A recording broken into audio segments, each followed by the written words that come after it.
Hello, welcome to the Cybersecurity Show, the Mark Gernard Show. In this video, I'm going to break down how you can install Kali Linux on Android and how you can maximize the experience, because I'm also going to break down some of the powerful tools that explode when you mesh these two together, Kali Linux and Android. All right, so without further ado, let's go into it. We're going dark. So people basically use Kali Linux on Android to bring powerful cybersecurity and penetration testing tools to portable, everyday devices, enabling on-the-go operations such as network analysis, vulnerability assessment, and ethical hacking without needing a dedicated laptop or desktop, right? Please take a moment to hit the subscribe button and the like button. Please take a moment to hit the subscribe button and the like button. Now, the advantages of doing so is the portability. So users can perform cybersecurity tasks anywhere, turning their phones or tablets into mobile, penetration, pen testing labs, right? They also have, access to advanced tools. So Kali Linux includes a wide suite of, ethical hacking, and forensic tools ready to use without, no additional setup, right? It's also cost effective. So there's no need to purchase any extra machine. Existing Android devices suffice for many tasks, right? Making security testing more accessible. There's specialized solutions. So platforms like Kali NetHunter, and we're going to get into that a little bit later, are designed specifically to harness Android hardware for penetration testing in the field. Now, it's commonly used amongst security professionals and enthusiasts, right, that leverage Android's portability to practice and demonstrate penetration testing in real-time scenarios from client sites to public Wi-Fi networks, right? Now, this is only for educational purposes, right? Don't use this for malicious, activity. So learners use Android devices to study cybersecurity and ethical hacking hands-on. However, there are some limitations. Android hardware is typically less powerful than PCs, limiting which tools run smoothly. So, desktop interfaces can be clunky on small screens, and some pen testing, requires, like peripherals like keyboards or supported Wi-Fi chipsets. There's also battery drainage. So intensive, tasks drain the device quickly. Now, that's an overview, right? However, to download Kali Linux on Android for 2025, right, there's little minor tweaks, right? Follow these steps. Right, there's the no root method, right? That's the most accessible. So you can install Termux, download the Termux APK from a trusted source such as the F-Droid or the NetHunter store, not Google Play. Then update Termux and install required packages, right? You can open, Termux and run. Peter, please put that code on the screen. Download and install Kali NetHunter rootless, right? Download the NetHunter rootless installer script. Peter, please put that on the screen. Grant execute permission and run the installer. Peter, please put that on the screen. Now, you're going to want to follow the on-screen prompts to complete the installation. Now, this is optional, but not optional, right? Set up the GUI desktop. So to get a desktop interface, install a VNC server inside Kali, via Termux, and then use a VNC viewer app to connect.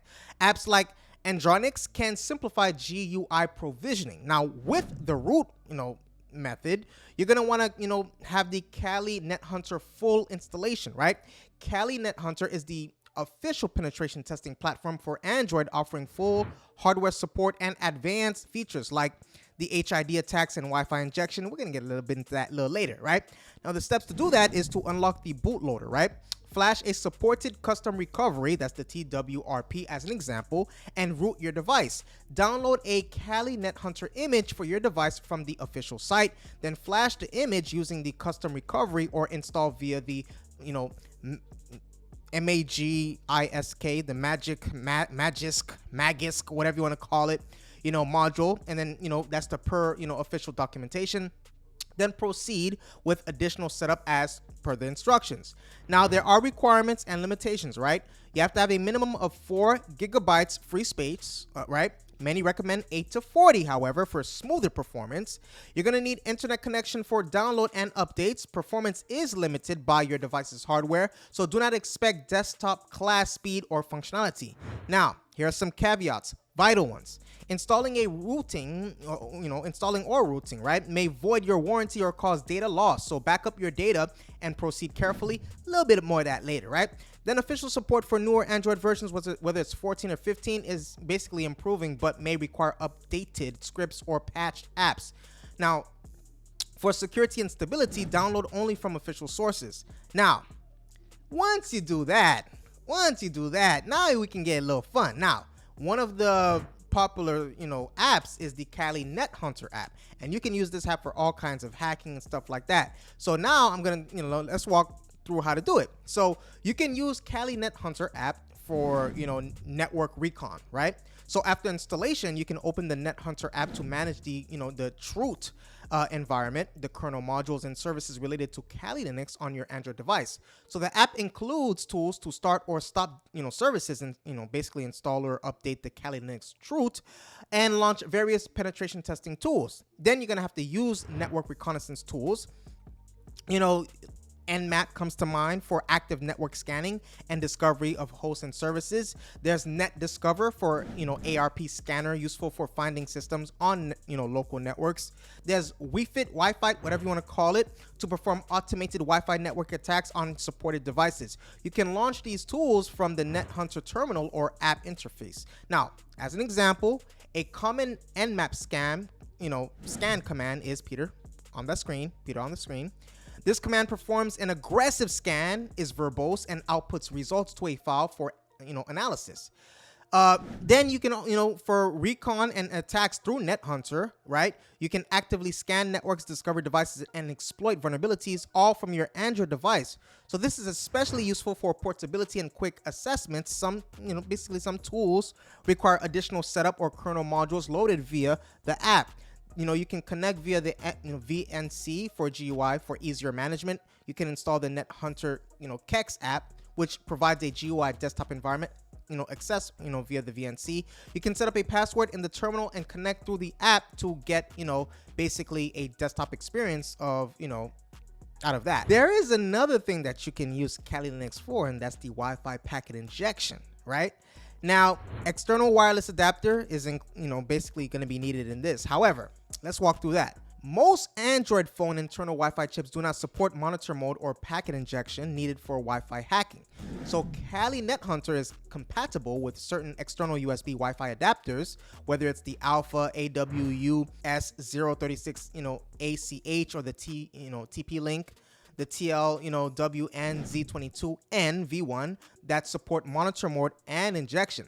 So you have to run Wi-Fi injection and attacks. So after setting up NetHunter and connecting a supported Wi-Fi adapter via the USB OTG, use Kali NetHunter apps and tools like WeFit, Aircraft NG or custom commands in the NetHunter app to enable monitor mode, scan networks, and capture WPA handshakes and perform injection-based attacks such as deauthentication. You can use Kali Truth Manager and configure the services. So after you launch the Kali NetHunter app, start the Kali Linux Truth environment, install Hacker Keyboard for convenience, and configure Kali, services, whether it's the SSH, etc., as needed for full functionality.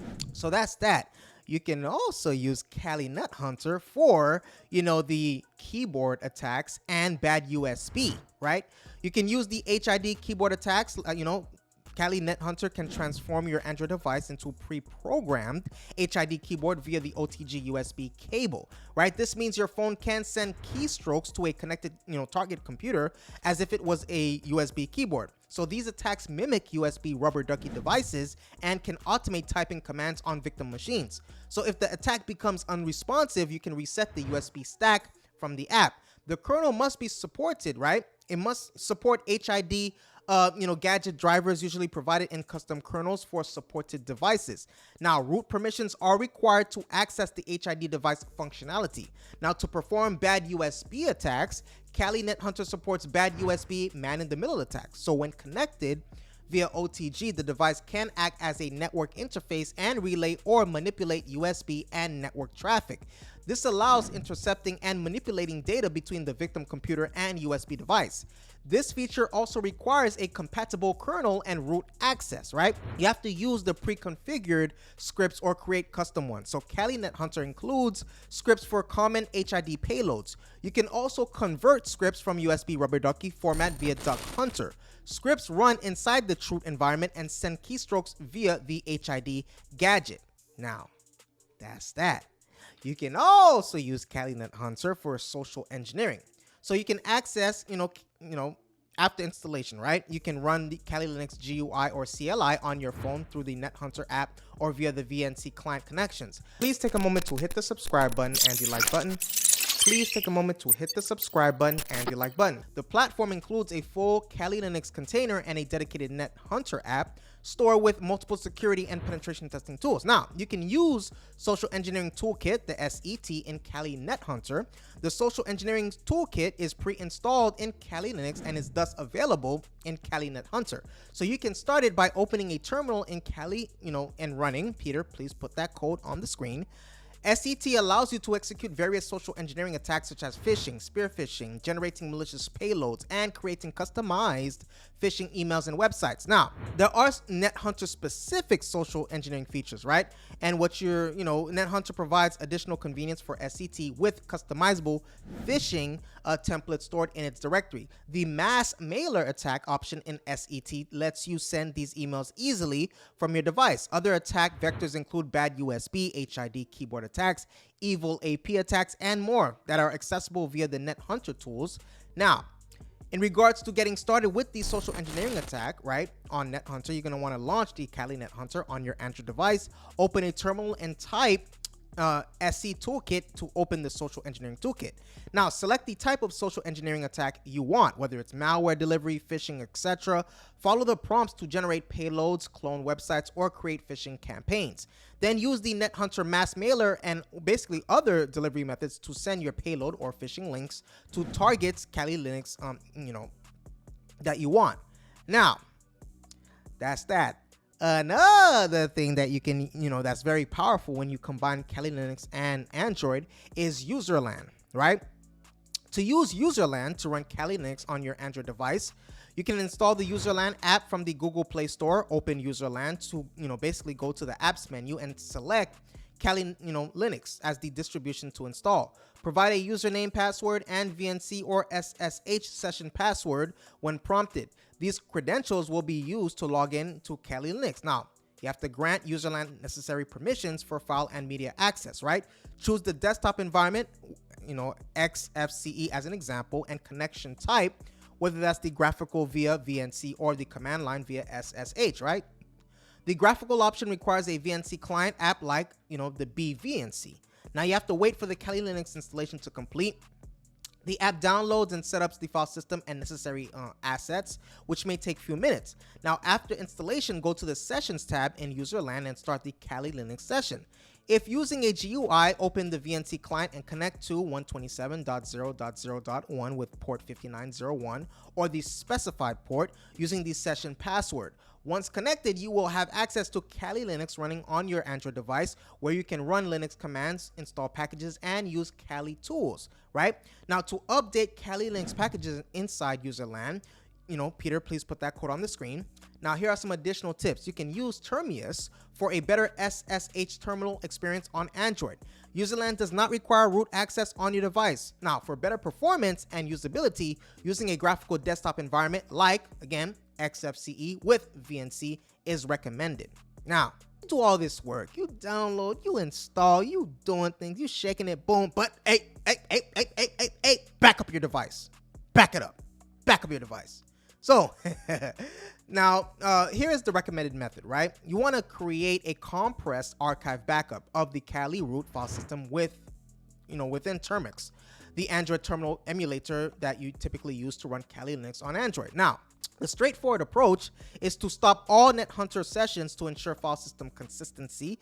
Open a Termux session on your Android device. Now you're going to want to run, basically this command to create a compressed backup archive of the Kali root file system. Now, Peter, please put that on the screen for them. Replace the ARM64 with ARM HF if your device uses a different architecture. Move the created backup file to your Android storage for safekeeping. Peter, please put that on the screen for them. This saves the entire Kali Linux root file system as your compressed archive in your Android download folder, which, basically you can then transfer to a PC or cloud storage for redundancy. Now, for backing up your Android data more broadly, including apps and system, data outside Kali, Linux users often employ the Android Debug Bridge, that's the ADB tool on a PC. With the USB debugging enabled on the Android device, you can run, Peter, please put that code on the screen. This generates a backup file, which including, apps and data, which you can restore later. This method works on Linux systems running ADB and is suitable for general Android backing or backup outside of, Kali specifically. Now, if you install Kali Linux on Android, please take a moment to hit the subscribe button and the like button. Please take a moment to hit the subscribe button and the like button. Via other methods, such as using Linux deploy for /iNotify setups, backing up depends on the specific method, but the principle is similar. Back up the Kali file system image or the directory. Now, you do all that, you download, you install, you back up, but there's still something you must do, which is best security practice. I can't even say it right. Best security practices. Yeah, you thought it was over. You thought it was over. Now, you can use a root environment, right? Installing Kali Linux in a root environment isolates Kali from the Android system, protecting the base OS from instability or corruption while allowing concurrent use of both systems. So this sandboxing approach improves security and system integrity, right? You have to also, implement careful rooting. So rooting an Android device is often necessary for Kali installation, but increases vulnerability risks by bypassing built-in protections. So you basically use reputable rooting methods, keep the device updated, and back up data before rooting, to minimize risks, right? Encrypt sensitive data. So, Kali, Linux tools commonly handle sensitive information like network credentials. So you're going to want to encrypt the Kali Linux partitions and the Android file system to protect data from unauthorized access, especially if the device is lost or stolen. You want to have very strong authentication, right? Change default passwords immediately after installation and use strong, unique passwords to prevent unauthorized access to your Kali Linux environment. Then install a firewall and security tools. So use firewalls and security applications within Kali Linux and Android to, basically detect and prevent malicious activity and basically unauthorized, network connections. Allocate your resources wisely. Put a little there, put a little there, put a little there, put a little there, put a little there, put a little there. So carefully manage your resources, whether it's CPU, the RAM, the storage, right? Basically to maintain performance and avoid negatively affecting the Android system stability. So keep systems updated as well, or I will get upset if you don't do it. So regularly update Kali Linux, install tools and Android security patches to, basically protect against known vulnerabilities, right?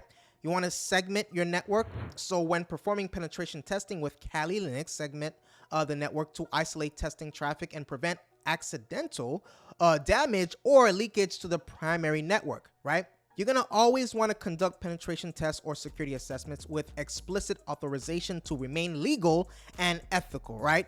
Don't be just doing things like, ooh, I'm just going to hack this, I'm just going to hack that. No, it is against the law to hack systems that you don't have explicit permission and authorization to hack, okay? So please use these talking points, these tools, this information that I provided with extreme caution, discipline, and most of all, lawfully. Okay, so that's what I have for you today. Please take a moment right now to hit that subscribe button and the like button.